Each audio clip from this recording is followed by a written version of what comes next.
Hello, hello, salut à tous, j'espère que vous allez bien. Ici Christian Seri, votre agent immobilier, je suis entrepreneur, je suis aux États-Unis. Et donc voilà, donc ici on parle de business, on parle de leadership, on parle d'empowerment, on parle d'éducation, surtout d'éducation immobilière. À Tout se passe en Afrique, nous sommes une plateforme d'éducation. Et donc voilà, d'éveil de conscience, d'encouragement et tout ça, et d'empowerment. Donc voilà, si c'est la première fois que tu te connais sur cette chaîne, j'aimerais t'inviter à liker, partager et à t'abonner. Donc voilà, partage et donne-nous de la force dans ce que nous faisons. Ici, à Tout se passe en Afrique, aujourd'hui, je vais aborder un sujet voilà, qui me tient vraiment à cœur. Effectivement, tous les sujets que je traite ici, ce sont des sujets importants. Donc voilà, dites-moi d'où vous nous regardez, dites-moi d'où vous suivez dans les commentaires parce que je lis aussi tous les commentaires. Donc voilà, aujourd'hui je vais parler de l'intervention, je vais dire, fallait que je dise quelque chose parce que je ne pouvais pas passer ça comme ça sous silence. L'intervention de Monsieur Macron, Emmanuel Macron, le président de la République française. Ici, nous sommes à Tout se passe en Afrique. Effectivement, quand on parle d'Afrique et quand on insulte les Africains, on ne peut pas laisser, voilà, on a notre mot à dire parce que c'est très important. On doit pas se taire, on doit pas se taire là-dessus. Et Macron a été, j'allais dire, méprisant. Il a été insultant lors de son discours devant les ambassadeurs qui s'est tenu en début de semaine, soit le lundi, je crois, lundi. Il y a eu des propos vraiment, je trouve, insultants, méprisants à l'égard des Africains et à l'égard de l'Afrique. C'était devant le parterre, hein, un parterre d'ambassadeurs. Et je crois qu'il y avait Laurent Fabius qui était là, il y avait Jack Lang. Donc voilà, ce sont des personnes quand même aguerries de la politique française. Et Macron, devant tous ces ambassadeurs-là, ces diplomates, je pense que le président français a manqué de diplomatie. C'était un moment d'insulte et de mépris envers les Africains. Et je suis vraiment subjugué. Je pense que ce mec, c'est une purge, quoi. Je suis désolé, je suis désolé de le dire. C'était un président jeune, hein, un corps de jeune, mais l'esprit est un peu vieux-yo et l'esprit de vieux, quoi, un peu à la Napoléon. On a pratiquement, je crois, nous sommes de la même génération, il est de 77, voilà, hein, nous sommes pratiquement de la même génération. Et un jeune président, on s'est dit, bon, ce monsieur, voilà, il est jeune, il est contemporain, il comprend, les choses ont évolué, mais non. Il est très très vieux jeu, il est très très, je sais pas, il est un peu dans son monde. Depuis qu'il est là, il est en train de tout flinguer, tout flinguer. Il flingue l'économie française, il flingue la diplomatie française, il flingue l'image de la France, il flingue tout ce qu'il touche. Et donc, j'ai lu le bouquin là sur sa vie là en 2017-2016 quand il se présentait pour la présidence française, son ascension à l'Élysée où il racontait comment son parcours et tout ça. Et donc moi je me suis dit parce que l'épouse qu'il a entre les deux il y a pratiquement 24 ans d'âge, 24 ans entre les deux. En fait c'était sa prof de français. Et la fille de son épouse, là, ils étaient dans la même classe. Et donc, c'est comme ça que sa fille dit à sa mère, lors d'un repas, et dans ma classe, il y a un jeune homme, là, qui s'appelle Emmanuel Macron. Il aime la littérature, il aime le théâtre, parce que Brigitte Macron était prof de français, en même temps prof de théâtre. Donc voilà, je pense que ce jeune homme-là, il pourra être un plus dans ton cours. Donc c'est comme ça que Macron, voilà, la connexion se fait. Il vient au cours de cette prof-là, Brigitte Macron, pour prendre des cours de théâtre. Et Macron, il est passionné par la littérature et surtout la philosophie. Donc voilà, donc c'est comme ça qu'il arrive là et il dit comme ça à Brigitte Macron, je t'épouserai. Il lui a dit ça comme ça, dans le bouquin, hein, vous pouvez lire ce livre. Il dit, je t'épouserai. Et en ce moment, cette femme, elle était mariée, hein. Et il a tout fait, il a détourné cette femme. Donc je me dis que si ce mec, ce beau parleur, a réussi à détourner une femme de plus de 24 ans, voilà, plus âgée que lui, ce mec-là, il peut tout faire. Donc quand j'ai fini de lire ce livre-là, je me suis dit, ce mec, il sera président. Parce que, en plus, il est philosophe. La philosophie, c'est la remise en question. Et puis les philosophes aussi, c'est l'art de parler. Donc ce monsieur, il a l'art de parler. Donc il parle beaucoup, donc il a l'art de convaincre.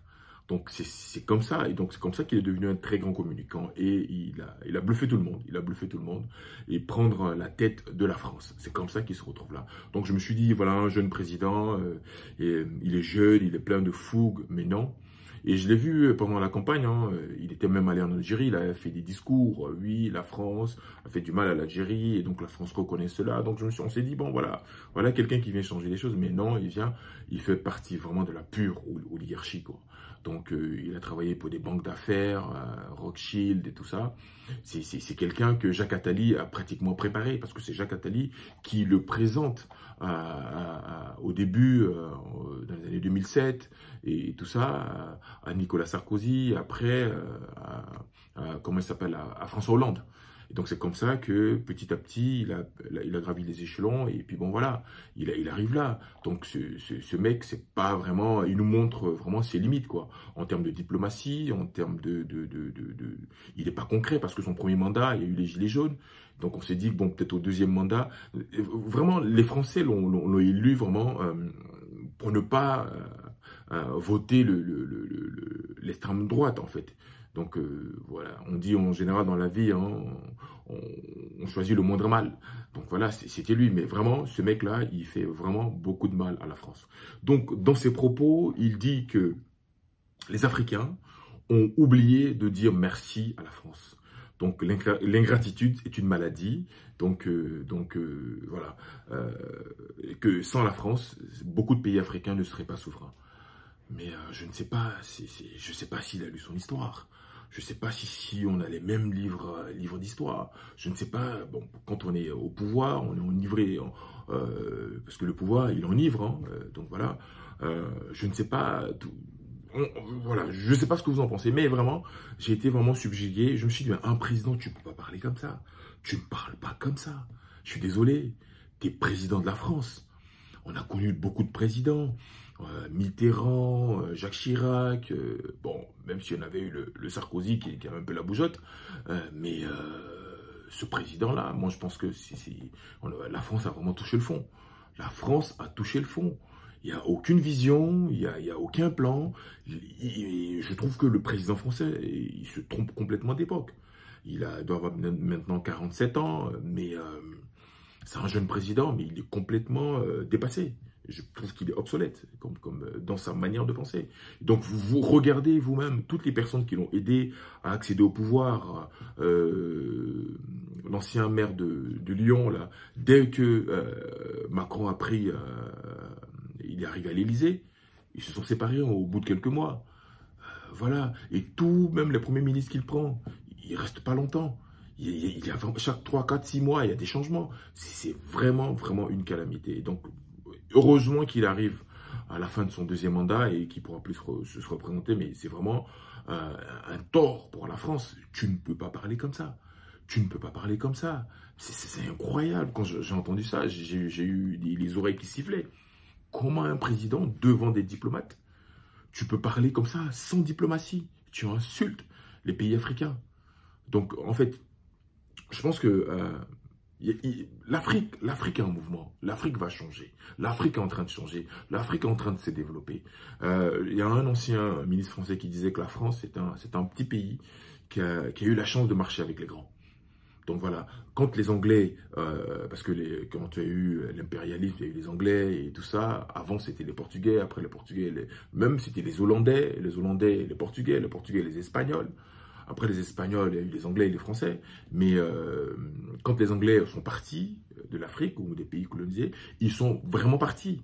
Quand ils sont partis, ils sont vraiment partis. Ils ont laissé l'autonomie à ces territoires-là. Mais quand la France est partie, elle n'est pas partie. Elle a mis en place un système avec les Jacques Foccart pour toujours punir l'économie de ces pays-là, signer des accords que des gens ils n'ont pas bien compris, qui étaient absolument à l'avantage de la France, que ce soit au niveau de la monnaie, au niveau de l'économie, être le partenaire privilégié de tous ces pays africains-là. Donc voilà, la France vraiment a eu ce privilège-là. Et l'Afrique est un continent avec près de 54 pays. un seul pays, on va dire comme le Congo, un pays comme le Congo qui fait 3 ou 4 fois la France, ce Congo-là, un pays comme le Congo, bien dirigé, bien organisé, va à lui seul même dépasser la France. Oui, parce que les Français, ils ont juste, comme on dit, Paris n'a pas été construit en un seul jour. Et nous aussi, en Afrique, on a une histoire millénaire. Mais on a été impacté par la traite négrière qui est venue, parce qu'à la base, les Africains n'ont rien demandé. Un matin, les Européens arrivent conquérir les territoires, c'était ça. Entre eux, c'était signe de grandeur, les Anglais, les Français.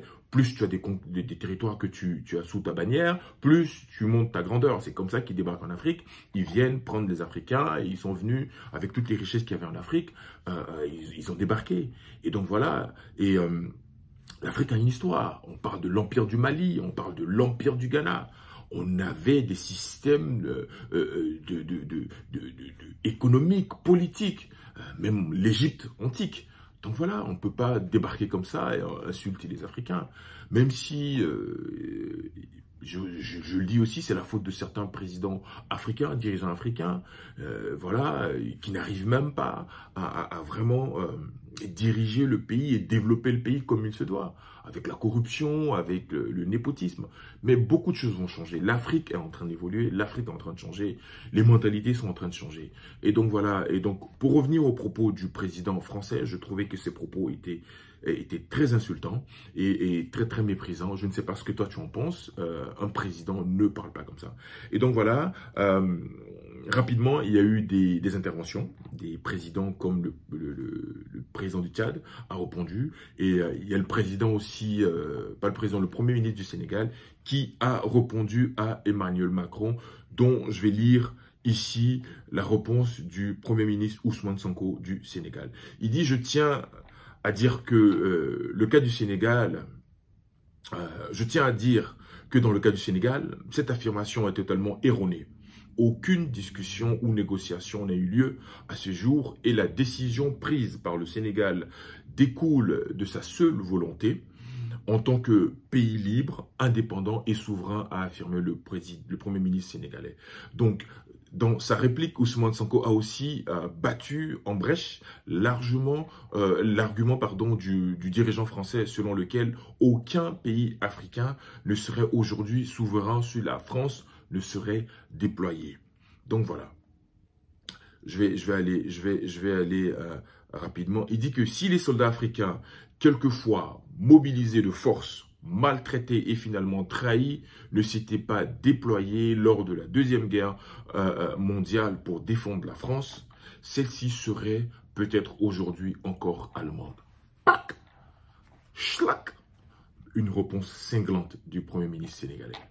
Donc voilà, et le président tchadien a également aussi répondu à la sortie très maladroite et déplacée du président français. Je trouve que la France doit revoir sa politique.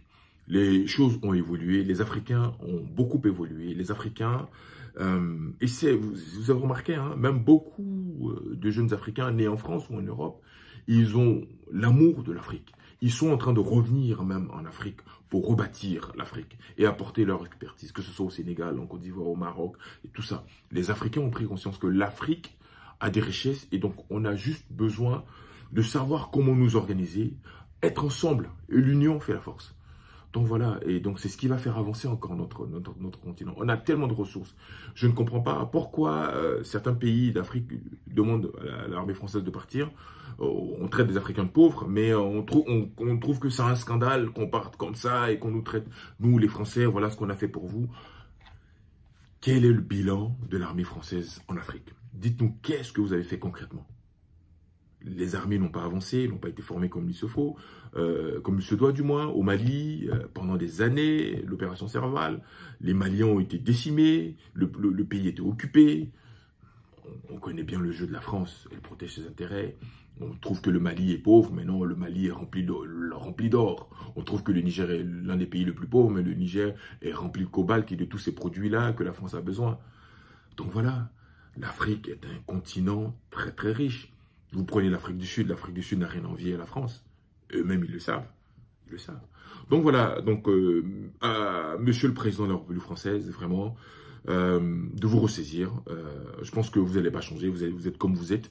Et donc, vous avez votre vision, mais désolé, mais les Africains vont avancer sans la France, parce que la France n'est pas le seul pays au monde.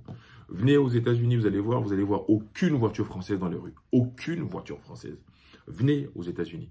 Aucune voiture française ne circule ici. Une fois, par curiosité, je me suis arrêté au bord de la route. Je me suis dit, j'allais voir si je pouvais voir une voiture française. Rien. Les Allemandes, les Italiennes, les Lamborghini, les voitures anglaises, les Rolls-Royce, et surtout les Allemandes. Les Audi, les Mercedes, c'est ce qu'il y a ici comme voiture. Donc, pour dire que la France, elle ne pèse pas grand-chose. Et avec les voitures Renault, Peugeot, là, on nous fait des publicités qui passent à chaque fois sur RFI.